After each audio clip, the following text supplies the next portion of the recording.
So R. Kelly is on trial again for a third time. This time, this trial deals with him being accused of corruptly fixing his 2008 trial, which is the original trial that he was acquitted on all 21 counts. Okay? So I'm going to read to you two articles from yahoo.com, and I'm going to give my analysis because this one, I'm not going to be so, black and white with this. This is going to have different layers, okay? In terms of my analysis and my beliefs, as it pertains to the law, okay? Let's get into it, shall we?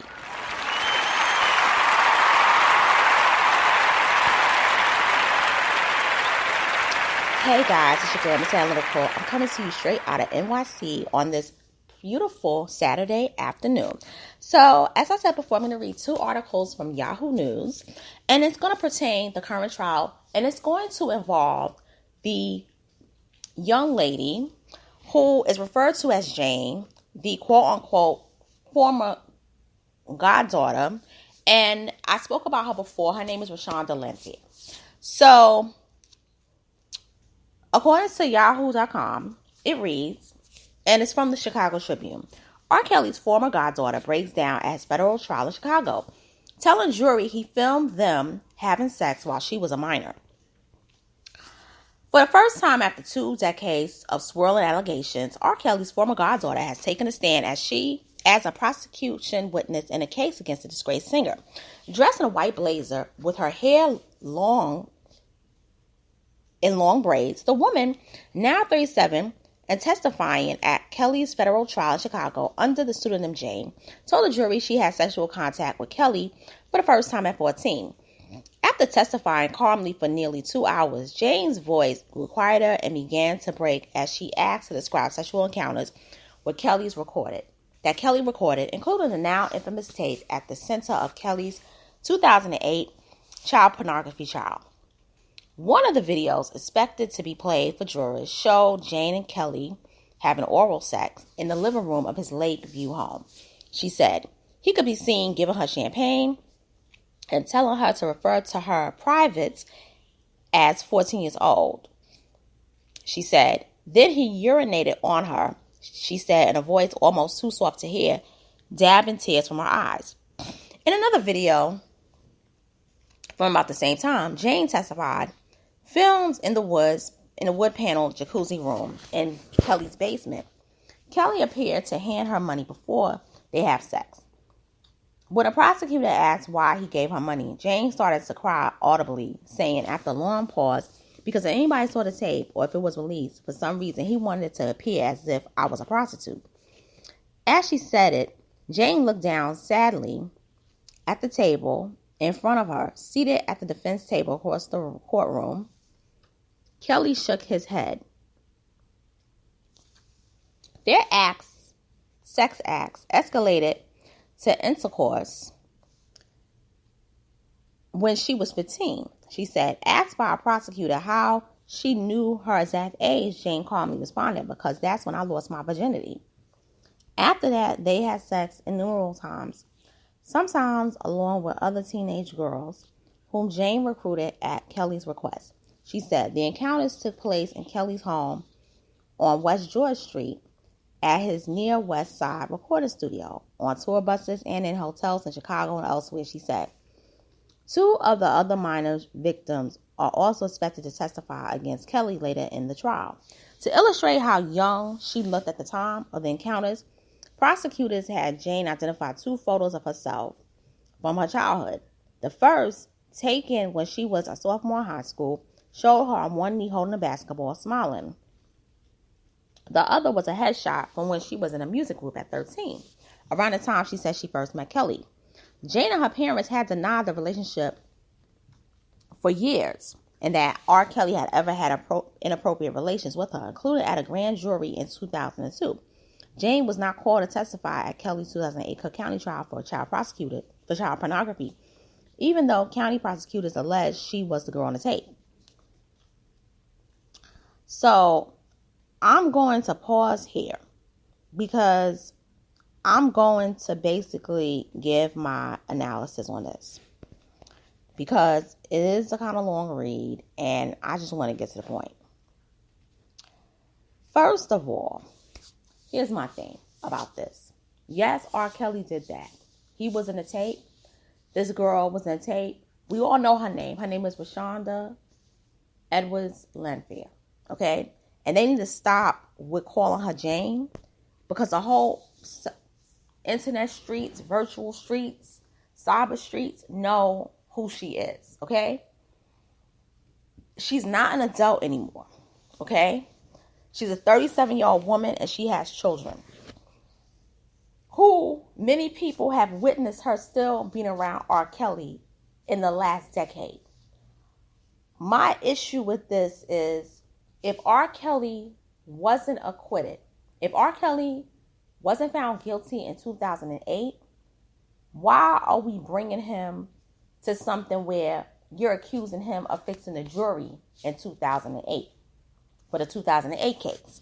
Now you see, if he's on trial for this, which he is, you got to bring all 12 jurors in. You got to bring all 12 jurors in because now you're saying that the jurors were paid off. If you don't bring the jurors in, to me, this seems like double jeopardy. Like you're trying to convict him for this. And the girl lied. She didn't lie under oath. She never tested. She basically said it wasn't her. She basically said it wasn't her. So I'm going to read to you the second article. And this one is courtesy of NBC News. Alleged child sex tape victim testifies R. Kelly had sex with her hundreds of times before she turned 18. The teenage girl whose alleged sexual relationship with the singer R. Kelly led to child pornography charges against the singer in 2008 testified Thursday that the singer began having sex with her when she was 15 and when he was in his 30s and continued to do so hundreds of times before she turned 18. The girl, who is now 37 and being identified by the pseudonym Jane in court, is the prosecution's star witness in Kelly's federal trial on child pornography and obstruction of justice charges. Kelly, whose name is Robert Sylvester Kelly, is being tried alongside his former business manager, Darrell McDavid, and associate Milton June Brown. They are both accused of conspiring with Kelly to intimidate and bribe witnesses and cover up evidence in his 2008 criminal trial in Cook County, which involved a video recorded of him allegedly sexually abusing a minor. On Thursday, Jane testified that she was the person who appeared in that video with Kelly. She did not testify in 2008, and at the time, her parents repeatedly denied she was the girl in the recording. Kelly was acquitted. He has denied any wrongdoing. Jane testified Thursday that she had sex with him hundreds of times from the age of 15 to 18. Under questioning from prosecutors, she said she did so because she was intimidated by him and considered him an authoritative figure. Now that I can see that because she wanted to be successful, and also her parents needed the money, particularly her father, who needed a job as a manager, and they lived in a middle-class neighborhood called Oak Hill, and it's a suburb of Chicago. Okay. Jane also testified that she first met Kelly when she was 12 or 13 at a church gospel concert. He was a superstar, she said. I was excited to meet him. I knew who he was as an artist and I aspired to be in the music industry. The second time she met him, Jane testified, was through an introduction from a relative after an event where Jane's music group had performed. The relative was in a romantic relationship with Kelly at the time, Jane said. And that relative is Stephanie Edwards, better known as Sparkle. After my show, he was telling me how great a job I did, and he gave me pointers to handle the stage, Jane testified. It was great to hear from such a successful person that I was gifted. Soon after, Jane said she started seeing him more and more at his home studio with her relative. That's her aunt, Sparkle, who told her she should ask him to be her godfather if she wanted her music career to advance. The relative, Jane testified, told her that she should sit on his lap, rub his head, and ask him if he will play that role for me in my life. Now, she goes on to basically talk about how when she was 14, one day the relationship turned sexual, a couple of weeks after that. And it started off with phone sex. It progressed to oral sex. And then by the time she was 15, they first had intercourse and he took her virginity. And because he was her godfather, she basically admitted that her parents didn't ask him any questions, and they felt comfortable with her staying at his house and spending time in the studio because they thought they were making music together. And then she says, when he became my godfather, it was normal for me to be with him without my relatives there. And at Kelly's request, she also recruited friends from school to join them for sex. So they were basically having menage a trois and so forth. And she basically goes on to say that she kept the relationship secret and she was told to remain loyal to him. Now, she admitted that she lied to the grand jury and to the police about the relationship to protect Kelly and keep the parents from finding out. And she said she was going to take this with her to her grave. And she said when her parents found out about the relationship, when the video was released, Jane said her father erupted in anger at Kelly, but they eventually acquiesced to Kelly's plan to deny that Jane was in the video because they feared they would lose her too. She said, Jane said she decided to come forward a few years ago because she became exhausted with living his lives. And so on the second day of her testimony, she returned on Friday and she's going to be cross-examined by the defense. So I don't know what she said yesterday at all. But what we do know is that according to the prosecutors, Kelly has a dark side, and he kept a hidden world, which we know. He got convicted for sex trafficking charges and federal racketeering. Now, his attorney is Jennifer Bonjean, the woman that helped to get, R.Kellys conviction thrown out. And so, pretty much, I want to know what Jennifer Bonjean asked her.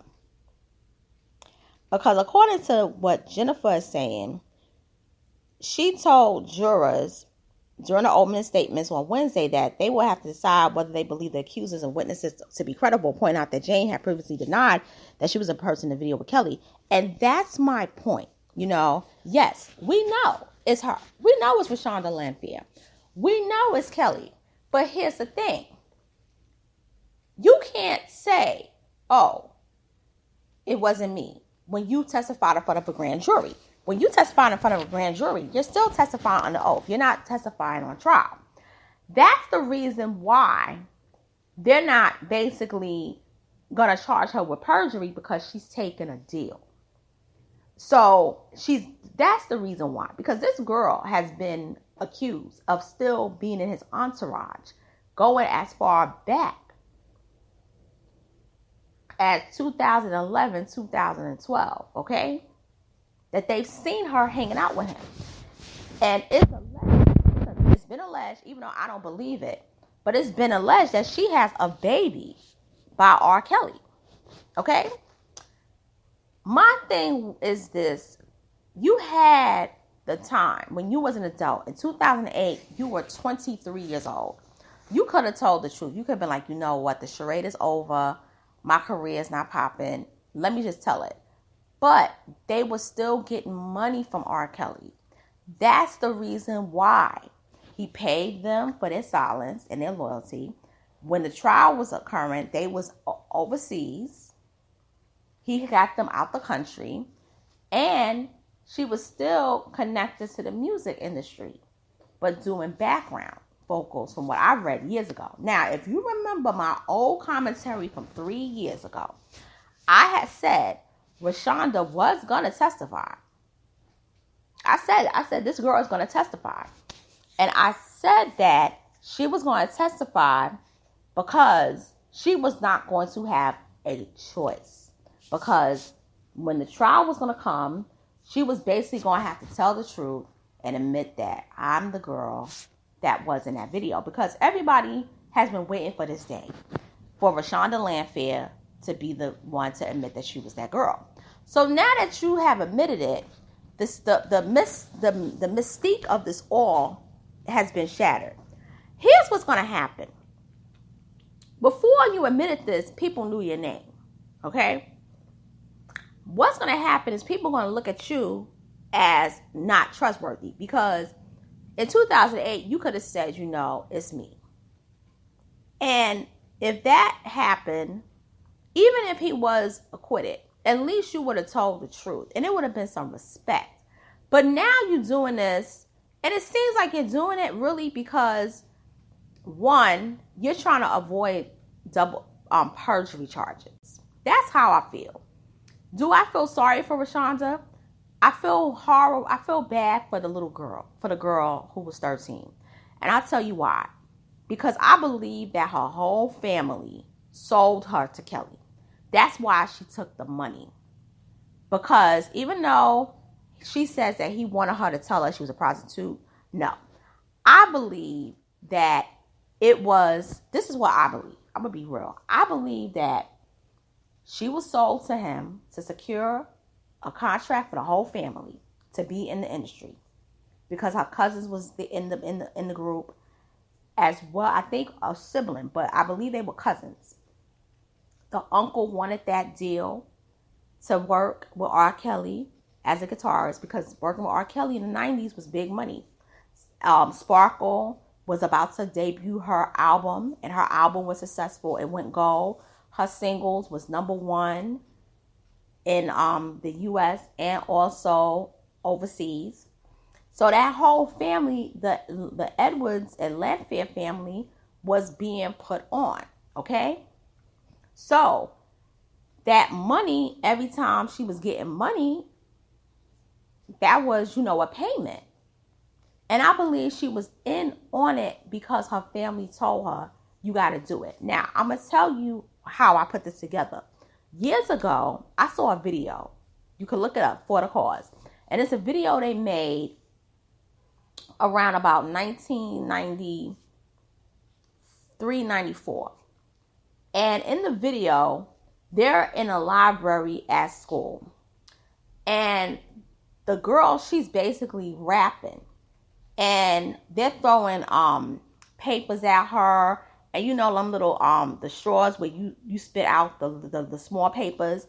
And she's wearing a sign. And the sign, if I can remember, it basically says stupid.